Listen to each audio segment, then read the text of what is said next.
Welcome back to the GSMC College Football Podcast, presented to you by the GSMC Podcast Network. Happy Memorial Day, everybody. Today is Monday, May 26th. Had a good show for you so far. We're going to do kind of a fun segment right now. I want to talk a little bit about college football coaches, but them as players, their college careers. So yes, we're going to kind of talk a little bit about NFL, but I really kind of want to focus on the actual college careers and go, who could ball? Who could play some football? Who, can back up their words when they're talking to their players saying, oh, I could do this back when I was your age. Who actually could? This class 2 is kind of ranked. There's a lot of guys, especially with one of the guys that just got hired in the FBS. There's some depth here. There's some big-time performers. So there's going to be guys I'm going to miss. There's no doubt about it. I'm only going to talk probably about 7 or 8 of these guys. But I don't know. I just thought it'd be kind of fun. Kalen DeBoer, too, shout out here. This is a guy that did not play anywhere at a big-time university. But if you look at his stats at the University of Sioux Falls in Sioux Falls, South Dakota, this dude was like Bo Jackson. I'm not kidding. Hit 520 in baseball in 1998. Finished as a 492 hitter with records for average, home runs, hits, and RBIs. Okay. And then, that's baseball, right? Then, in football, Kalen DeBoer, All-America wide receiver at Sioux Falls in 1996, helped Sioux Falls to their first NAIA Division II national championship that year.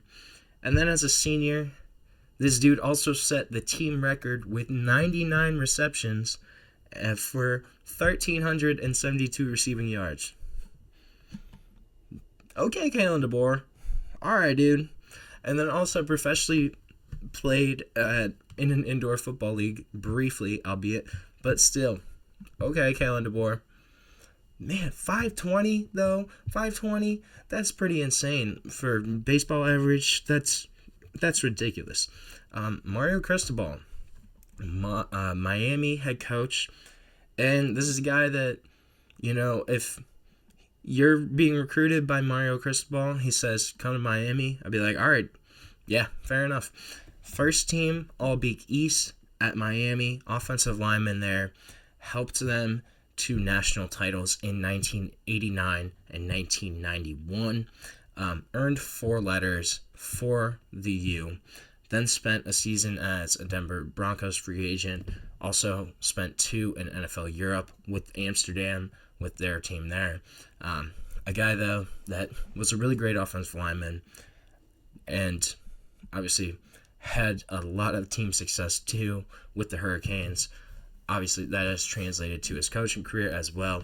But a guy on the offensive line that first team all-conference on a dominant Miami team, really impressive there.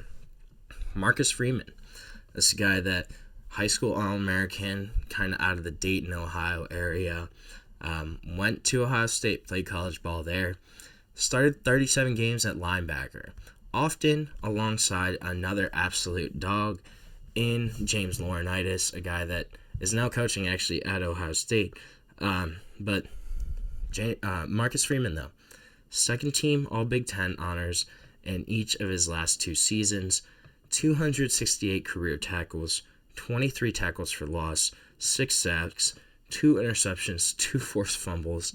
A guy that really was a great linebacker for Ohio State. I think could probably still play linebacker right now. 5th-round draft pick in the NFL.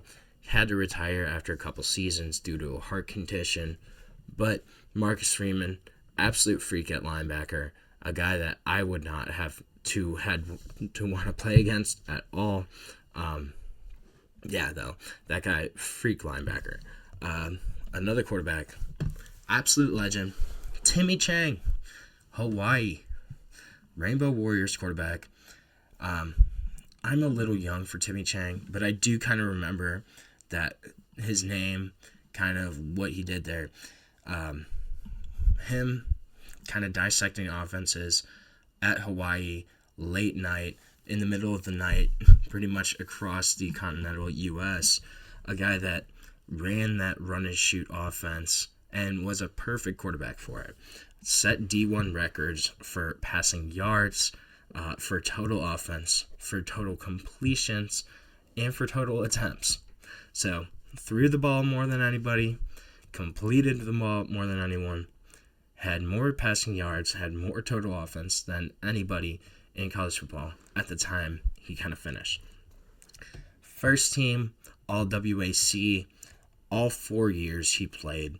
2-time earned the Hawaii Bowl co-MVP honors, was a finalist for the Johnny Unitas Golden Arm Award, bounced around kind of the NFL, NFL Europe, CFL, but college football legend, a guy that revolutionized offense, kind of was one of the first big-time passing quarterbacks in college football, a guy that set NCAA records during his time at Hawaii, and really kind of ushered in a new era of college football.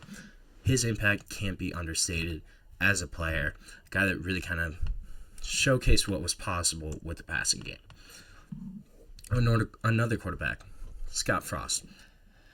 Scott Frost, All-America selection, coming out of Nebraska, a guy that kind of piled up yards as a dual-threat quarterback.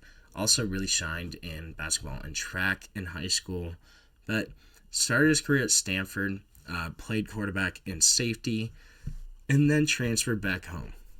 He ends up becoming Nebraska's quarterback one in 1996, has 22 touchdowns that year, and wins Big 12 Newcomer of the Year.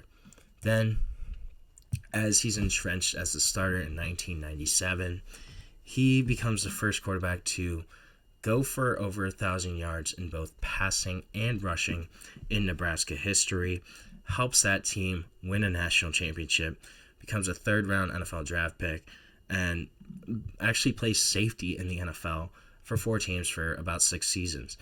A guy that, though, as a quarterback, won a national championship, won individual awards as well, and set records at Nebraska, becoming the first quarterback to ever pass for over 1,000 and rush for over 1,000 in Cornhusker history, a school that really has a huge tradition of football excellence, and Scott Frost really contributed to that. Then you look at a guy like Deshaun Foster. Deshaun Foster, UCLA, workhorse running back for them. Led the school with a team record in career carries and ranked in the top 5 at UCLA for career touchdowns, rushing yards, and scoring. As a senior, led the Pac-10 in rushing yards per game, had 138 rushing yards per game, and scoring, and also in all-purpose yards, averaging 155 all-purpose yards per game. Twice was a first-team All-League recipient, second-team All-American selection in 2001, guy that was a second-round draft pick by the Carolina Panthers, 6 NFL seasons, had a 33-yard touchdown against the Patriots in the Super Bowl, and was inducted in the UCLA Hall of Fame. Absolute baller at running back, a guy that hopefully can bring the running game back to UCLA after they haven't really had one for I don't know how long now. But Deshaun Foster, bring back the running game at UCLA. Show them what you used to do, dude. Showcase them what they can do. Another quarterback, Josh Heupel, a guy that grew up in South Dakota, was the state's player of the year in high school in South Dakota, but kind of didn't really have a clear path.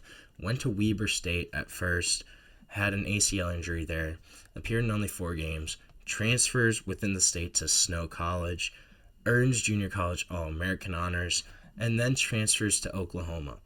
At Oklahoma, makes his presence immediately known in 1999, has 3,800 passing yards, 33 touchdowns, and then leads the Sooners to a national championship in 2000, throwing for 3,600 passing yards and 20 touchdowns in 2000.